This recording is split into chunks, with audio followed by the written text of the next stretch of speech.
humaba ang buhay, ugaliing kumain ng pechay. At para ganahan kayo sa gulay na ito, mga pechay recipe ang aming pambato.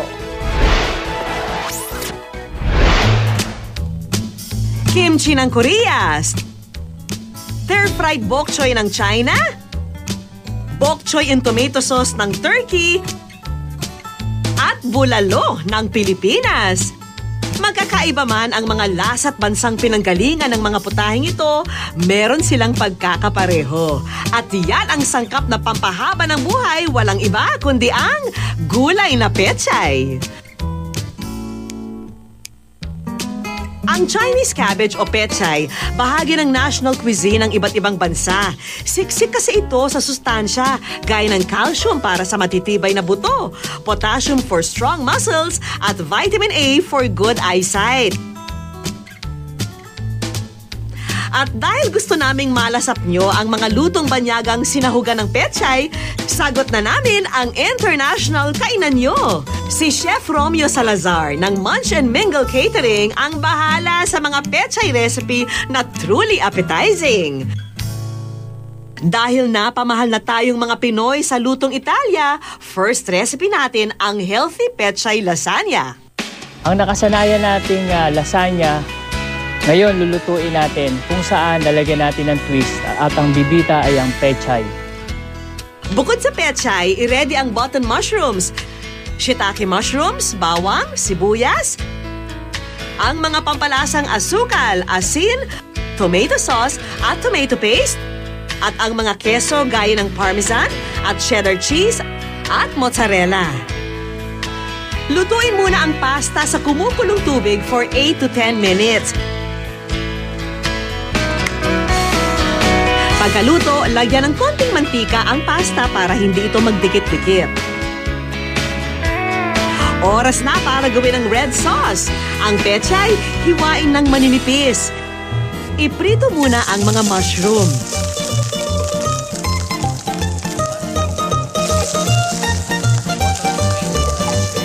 Ilagay na ang bawang at sibuyas. Isama na ang pechay. Luwi lang natin. Timplahan ito ng 2 kutsarang tomato paste. Buhusan ito ng kaunting tubig para lumabnaw. Ibuhos ang tomato sauce na rich in lycopene na pang-iwas sa cancer. Pagkaluto ng 2 minuto, idagdag ang basil na magbibigay ng Italian aroma sa ating pasta. Timplahan ito ng asin at paminta. At para sa balansing lasa, idagdag ang pulang asukal. Yung lasagna sauce dapat medyo mas thick siya o mas malapot siya para mas dumikit siya sa pasta natin. Lutuin ang sauce ng 1 minuto at 1 tabi. Kung wala kayong oven sa bahay, pwede ho natin gawing lutuin yung keso natin para i-melt ho natin para pagbuhos ho natin mamaya sa lasagna natin ay tunaw na po siya. Sa kaunting mantika, ilagay ang rich in calcium na cheddar cheese. Isunod ang mozzarella. Kadalasan ho, ginagamit yung mozzarella cheese sa pizza at lalo na ho sa mga pasta, katulad nitong lasagna. Haluin hanggang sa matunaw ang keso. Sa paggawa ng lasagna, lagyan muna ng tomato paste ang tray para hindi dumikit dito ang pasta. Pagkalagay ng pasta, patungan ito ng sauce.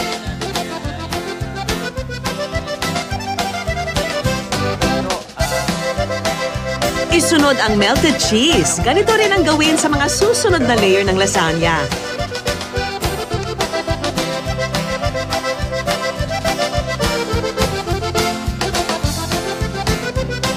Ang top layer ng pasta, lagyan ng melted cheese at budburan ng parmesan cheese. Painitin pa ito sa oven toaster for 5 minutes. Ilipat na ito sa lalagyan at bon appetito! Kain na tayo! Have a taste of Italy for only 250 pesos. Sa presyong ito, ang ating meatless healthy pechay lasagna ma-enjoy na ng 4 na tao.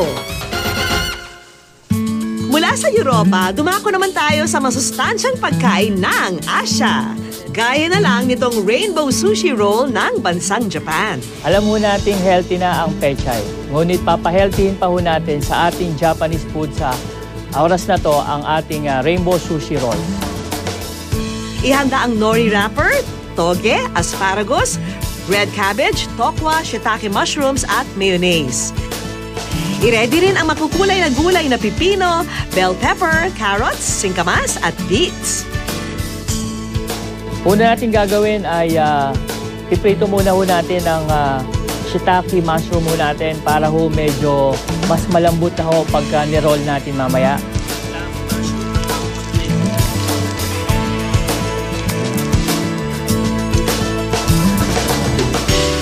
Sa parehong mantika, iprito ang tokwa.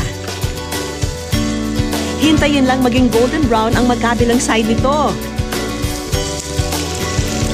Pagkatapos ho natin lutuin yung shiitake mushroom at maiprito yung tofu ho natin, wala na ho tayong lulutuin dahil i-arrange na lang ho natin sa ating pag-roll sa ating sushi. Ihanda ang bamboo mat. At para mapadali ang pag-roll ng sushi, ilatag ang nori sheet o seaweed dito. So, syempre, ang unang ilalagay natin ay ang dahon ng pechay. Isunod ang carrots na pampalinaw ng mata. Ipatong na rin ang manamis-namis na red bell pepper. Isunod ang singkamas for that added crunch. Ito yung beets. Parang another kind din ng singkamas. So, kung mapapansin nyo, lahat nung hiwa natin ay naka-julienne cut. Kung saan makikita nyo parang stick ho ng posporo, kanipis, para ho magkasya sa pag-roll ho natin ng sushi. Lagyan pa ito ng toge na pampababa ng kolesterol. Ang fried shiitake mushrooms na siksik sa iron. Ang red cabbage na mayaman sa fiber. Asparagus na may antioxidants for damaged cells.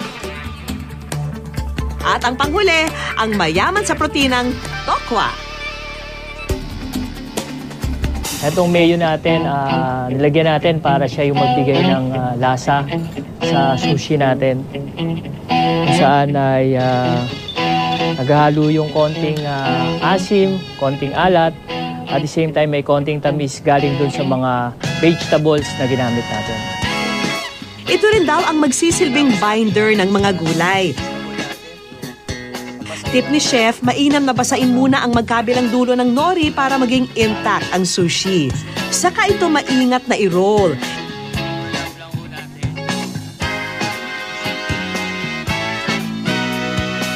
Hiwain ang sushi into bite-sized pieces.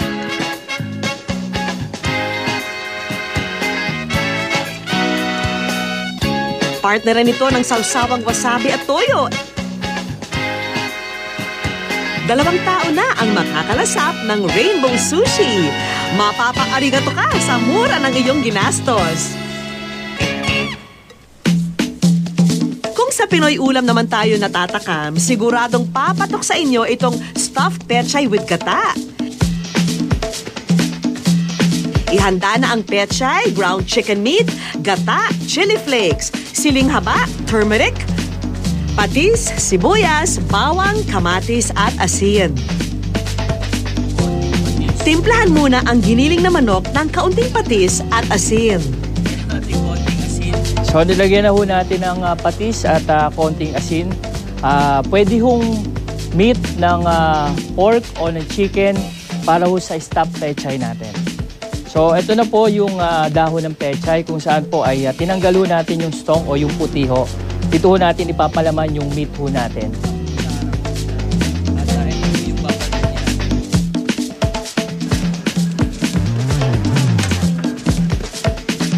So, tapos na ho natin lagyan ng palaman yung pechay, yung dahon ng pechay.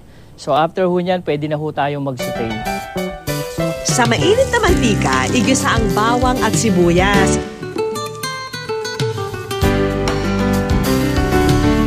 Isama na rin ang kamatis. Nagsisilbing pampasarap yung kamatis at the same time ay thickener o pampalapot ng sauce natin. Ilagay na ang ginawang stuffed pechay.